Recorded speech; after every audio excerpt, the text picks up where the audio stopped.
Très drôle, Karine, très drôle. Non, non, je suis là, je vais bien. J'ai encore un travail, Dieu merci, on m'a pas encore viré. Et on dirait que ça se présente bien, ça n'arrivera pas, donc c'est bien. Mais ça fait plaisir de voir que tu prends de mes nouvelles, parce que ouais, j'étais absent un certain temps quand même. Donc ouais, ça fait plaisir. Du coup, je vais profiter de ce petit temps, cette petite balade pour répondre à plein de questions, parce que pendant que je n'étais pas là, j'ai reçu des questions, et en tout cas merci pour ceux qui pensent à moi pendant que je suis absent. Et du coup, on est samedi matin, il a neigé toute la nuit comme vous pouvez le voir. Du coup, je me suis dit que j'allais faire une petite balade et en profiter pour répondre aux questions qu'on m'a posées pendant que j'étais absent. On va le faire juste après le générique.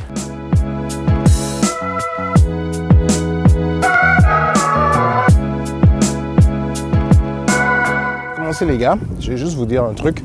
Je ne suis pas agent d'immigration. Ce n'est pas rude, hein, c'est juste parce qu'on me pose plein de questions sur l'immigration, sur les papiers, sur les documents, sur les choix, les trucs. Ben, en fait, ça change tout le temps d'un.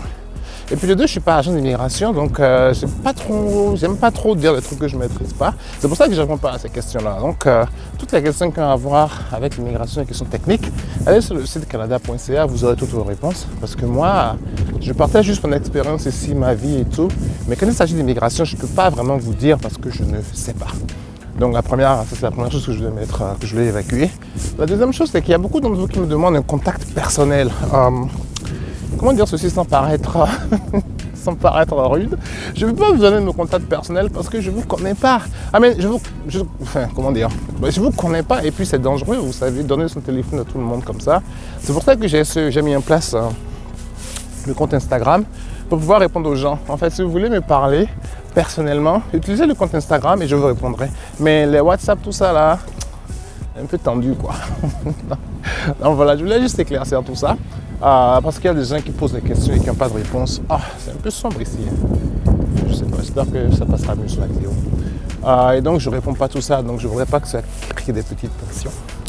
Donc voilà, allez, on passe aux questions maintenant. Donc la première question qu'on m'a posée, c'est une question de Aminou. Alors Aminou, il habite au Maroc, il a un diplôme en data science et il compte venir à Toronto, pour passer son diplôme en Business Analytics au Collège Sénéca. Il me demande en fait si c'est un bon plan pour avoir une résidence permanente et tout ça.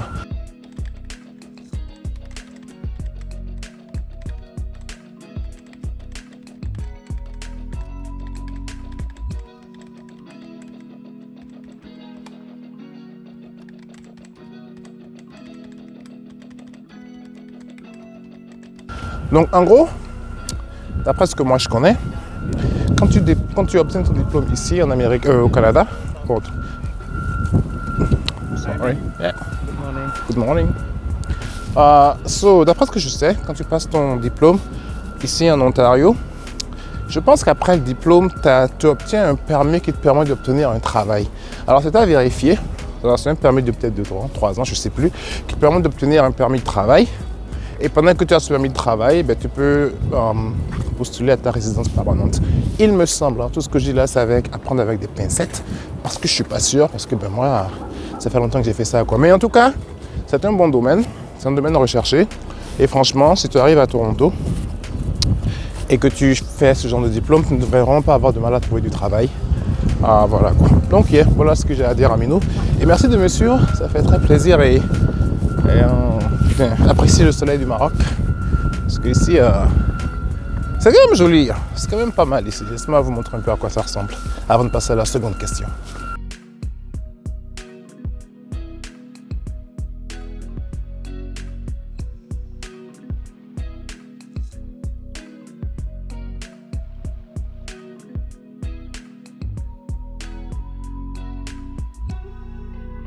C'est quand même pas la matinée la plus froide, il a neigé hier, mais la température est agréable aujourd'hui.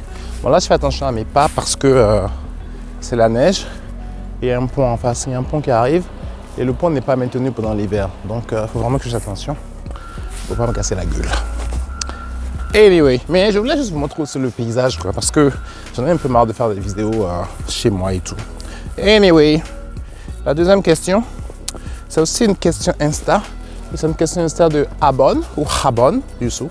Je ne sais pas si c'est Abon, Habon. Si je corche ton nom, vraiment, je suis désolé. Alors, Youssouf me dit qu'elle vient d'obtenir un diplôme en pharmacie. Félicitations. Pas Youssouf, c'est Habon. Félicitations, diplôme en pharmacie, je suis content. Et elle veut venir à Toronto. Question, est-ce qu'il faut chercher du travail à distance ou avant d'arriver à Toronto? Si oui, il faut commencer combien de temps avant? Ou alors est-ce qu'il faut venir chercher sur place? Bref, elle veut connaître le dynamisme du marché torontois.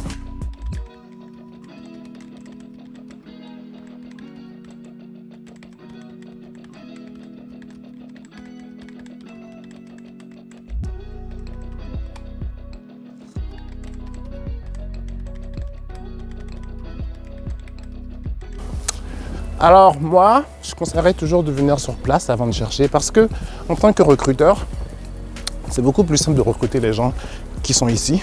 Bon, évidemment, ça arrive qu'on recrute des gens de l'extérieur, mais c'est plus facile quand tu es sur place, tu es plus dispo pour les rendez-vous, tu as un numéro canadien, tu es déjà là et tu as déjà ton permis de travail, donc je pense que c'est plus simple d'être là. Et en ce qui concerne le marché du travail, il est vraiment très dynamique à Toronto, honnêtement, il n'y a pas de problème. C'est-à-dire, moi, quand je suis arrivé ici, j'ai trouvé un travail en 1 mois. Bon, après, ce ne sera pas forcément le travail de tes rêves, Habon, mais ce sera quand même un travail. Et il faut bien commencer quelque part. Mais je pense qu'au bout d'1 an, tu auras un travail qui correspondra à tes attentes. Il me semble surtout que c'était un diplôme recherché, un diplôme en sciences. Tu n'auras pas trop de travail. Tu n'auras pas trop de problèmes, je veux dire. Donc voilà. Et merci de me suivre encore une fois. Ça fait vraiment, vraiment très plaisir. Alors la troisième question, c'est à propos de la sécurité. Alors nous me demandent pour la sécurité à Toronto, est-ce que Toronto c'est une ville safe? Est-ce que Toronto, il y a de vols à l'arracher? Est-ce qu'on se sent en sécurité à Toronto?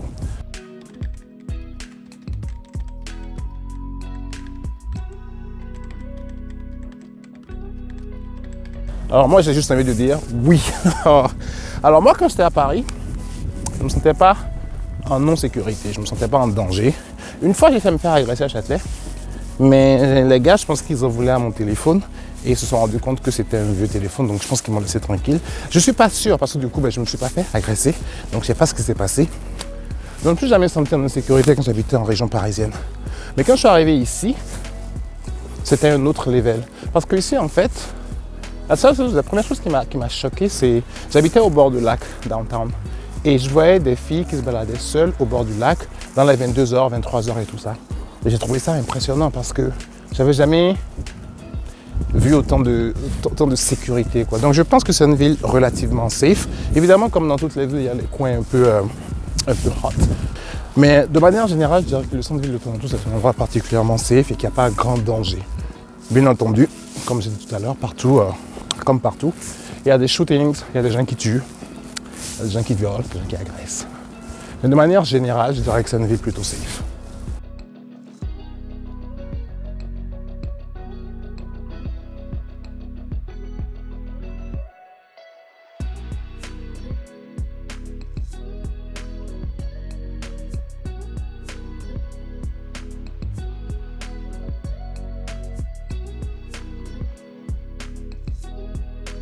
Oh! Oh my God! Donc là, je me suis un peu posé, vite fait, à genoux sur le chemin, parce que j'avais envie de prendre une petite pause. Et donc, la vidéo que j'ai faite sur la maison à $1 million, elle a eu quelques questions. Et du coup, j'en ai retenu 2, parce que elles sont intéressantes, quoi. Donc, la première, c'est une question de Roland. Roland, il demande, qu'il ne comprend pas trop c'est quoi les termes, thème, frais de condo, tout ça. Et en fait, la question, c'est de savoir, est-ce que ça voudrait dire que même si tu es propriétaire, tu vas payer des frais mensuels pour ta propriété? Quelle est la différence entre le propriétaire et le locataire, donc, puisque tout le monde paie à la fin du mois?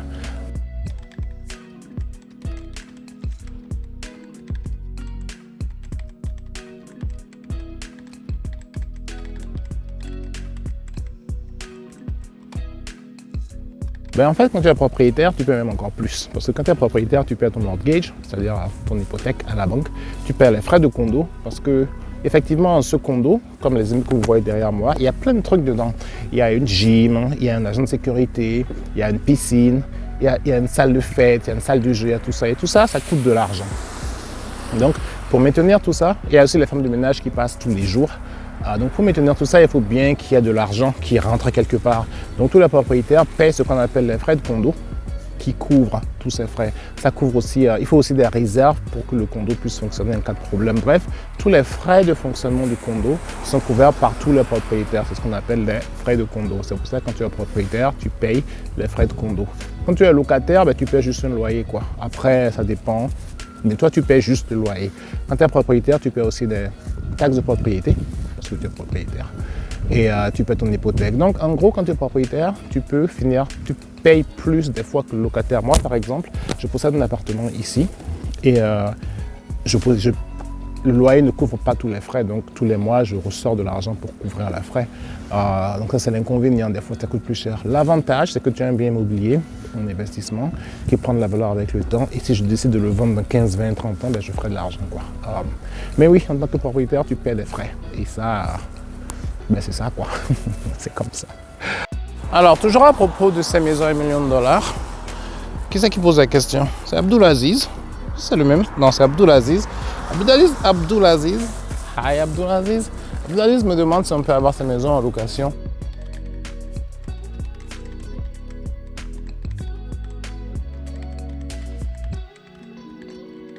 Bien entendu, parce que la personne qui va acheter ces appartements, soit elle va vivre dedans, soit elle va la mettre en location, comme moi j'ai fait pour mon appartement. Et pour avoir ça en location, il me semble que les prix c'était environ, laisse-moi ne pas dire de bêtises, entre 4 500 et 5 000 $ à peu près, canadiens. Donc ouais, tu peux avoir en location. Bon, ça reste cher pour un loyer, mais c'est en général pour les gens qui gagnent bien leur vie. Ou alors vous vous mettez à 2 ou à 3 en colocation et vous louez ça. Honnêtement, est-ce que ça vaut la peine? Je sais pas, mais en tout cas c'est cool, c'est chic, ça permet de vivre downtown dans un appartement grand, frais et neuf. Mais ouais, c'est tout à fait possible d'avoir ça en location, tant que tu as l'argent pour gérer ça, quoi. Voilà.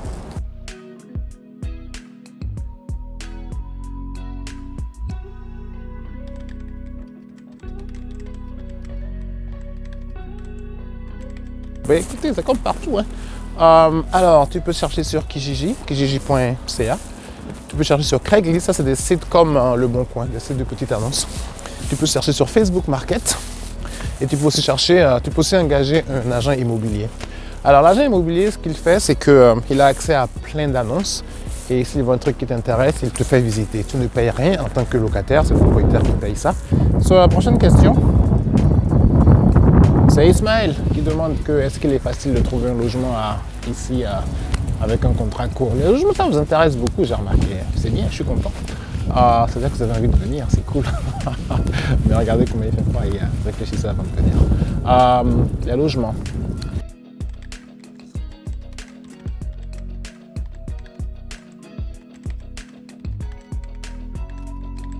Ouais, tu peux avoir un logement avec un contrat court, mais c'est très difficile.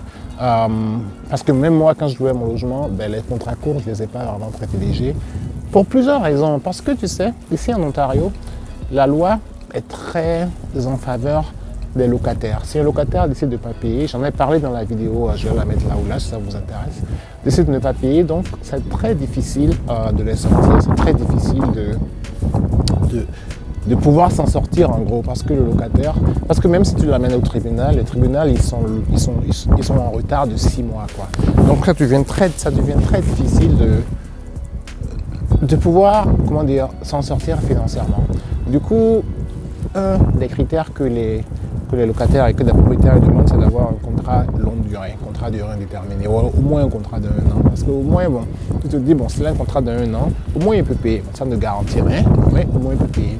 Mais ce que moi j'ai fait quand j'achetais mon appart, quand je louais il y a quelques années, j'ai pas précisé que j'avais un contrat court.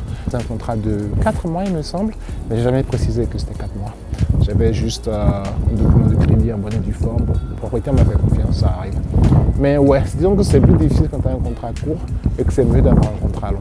Juste parce que le marché est plus en faveur des locataires que des propriétaires. Voilà. Alors derrière moi, vous pouvez voir un gars qui nettoie la neige dans sa devanture. Alors, le problème ici, c'est que quand il neige, après chaque tempête, si vous avez une maison, vous devez descendre et avec cette machine ou avec une pelle, enlever la neige. Le problème, c'est qu'il faut le faire dès que ça neige, quoi. Si vous laissez ça 2-3 jours, la neige elle va durcir, ça devient de la glace et c'est très difficile à enlever, limite impossible. Donc ça, c'est ce qu'il faut faire dès qu'il neige et il neige souvent. C'est du travail, hein. Même avec la machine, il faut pousser.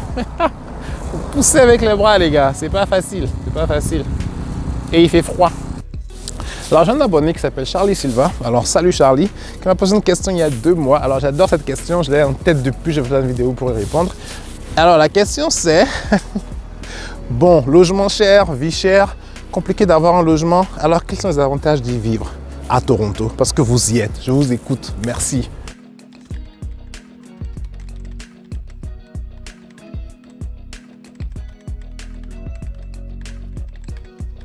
Alors, Charlie, c'est vrai, hein, la vie est chère, le logement est cher, il fait froid. Regarde ça, c'est la glace pilée. Alors, pourquoi je vis ici? Honnêtement, depuis que tu m'as posé cette question, Charlie, franchement, j'essaie de trouver une réponse raisonnée, raisonnable, articulée et tout. Mais je pense que j'aime Toronto parce que quand je suis arrivé ici, j'étais juste agréablement surpris, quoi. Pour plusieurs raisons. Déjà, quand tu marches dans la rue, il y a des gens de tous les horizons, de toutes les ethnies, de toutes les couleurs. De deux, tu te rends compte que la politique d'ouverture ici, elle est vraiment bien, quoi. C'est-à-dire, quand tu viens de France, tu as certaines idées en tête concernant l'immigration, concernant les étrangers, tout ça, parce que tu rabâches ça à la télé tous les jours. Et je ne suis pas là pour critiquer la France, c'est pas ça que je parle juste de mon expérience. Donc, tu as ces idées en tête. Et quand tu arrives ici, tu te rends compte que, mais en fait, non, ce qu'il dit, c'est des conneries parce que les choses sont possibles. Il est possible d'avoir un officier de police, de religion sikh, avec son chapeau de policier qui est fait pour être adapté à sa religion. Tu vois ce genre de choses. Tu regardes autour de toi, tu vois des gens différents de partout, quoi, et qui vivent en harmonie. Donc tu te dis, mais en fait, moi, en tout cas, ça m'a parlé parce que je me suis retrouvé quelque part où je me suis senti chez moi et pas chez quelqu'un d'autre. Et la dernière chose qui est quand même importante, c'est que Toronto est cher, tout ça. Donc pour en profiter, il faut pouvoir se le permettre, quoi. Et je pense que moi, ce qui a fait que j'ai aimé Toronto, c'est que j'ai pu en profiter. J'ai pu en profiter parce que j'ai trouvé un bon travail. À l'époque, il y a 10 ans, les loyers étaient beaucoup moins chers. Donc j'ai pu me loger là où je voulais. Je vivais dans le centre de Toronto. Et vraiment, ça correspondait à mon rêve. C'est ce que je voulais faire en arrivant ici. Parce que j'ai conçu tous ces rêves en regardant la télé, les séries américaines, tout ça. Et dans ma tête, je me suis imaginé vivre en Amérique du Nord, dans un grand immeuble et tout ça, dans le centre-ville, marcher pour aller au boulot, des choses comme ça. Et quand je suis arrivé ici, c'est exactement ce que j'ai vécu. Donc du coup, ça correspondait à mon rêve. C'est ce que je voulais, Je pense que c'est pour ça que moi, j'aime tellement cette ville. Parce que ça m'a permis de vivre un rêve, en fait. Oh my God! Yeah, c'est de la glace, faut faire attention. Ça m'a permis de vivre un rêve, en fait, parce qu'en arrivant ici, je voulais vivre une certaine vie, une certaine qualité de vie, et c'est exactement ça que j'ai vécu. C'est pour ça que moi, j'aime tellement. Je me rappelle aussi, j'ai un cousin qui habite à New York et qui m'a dit, écoute, voilà, New York, c'est bien, tout le monde aime ça, mais en fait, pour kiffer New York, il faut avoir de l'argent. Et je pense que si j'étais arrivé à Toronto, que j'habitais dans un basement sombre, humide, que je galérais et tout ça, je n'allais pas tellement aimer. Mais moi, mon expérience ici, elle était tellement positive que c'est ça qui fait que j'ai aimé. Jusqu'à aujourd'hui, je kiffe Toronto. Je kiffe Toronto, c'est-à-dire que je vais là-bas dès que je peux. Et je sais pas, je pense que c'est un truc personnel, une sorte de passion. Et aussi parce que je peux me le permettre, la vérité, c'est aussi parce que je peux me le permettre. Si c'était difficile, j'aurais pas tant aimé. Il y a un gars qui arrive avec ses chiens. Je crois que je vais m'écarter. It's okay, just go. No problem. Alright, so je pense, Charlie, que c'est ça qui fait que moi je kiffe ma vie ici. Parce que ça correspond à mon rêve. Et quand je suis arrivé, j'ai vécu exactement ce que je voulais vivre, quoi. Voilà. Ouais, c'est pas... Il y a des gens qui arrivent ici et qui détestent la ville parce qu'elle est trop moderne, il y a trop de béton, il y a trop de verre, il n'y a pas assez d'arbres. Tout ça, c'est vrai. Elle est moderne, il y a trop de béton, il y a trop de verre, il n'y a pas assez d'arbres. Mais, I don't know. C'est juste que je pense qu'il y a des choses comme ça qui cliquent. C'est comme quand tu rencontres une go, tu vois.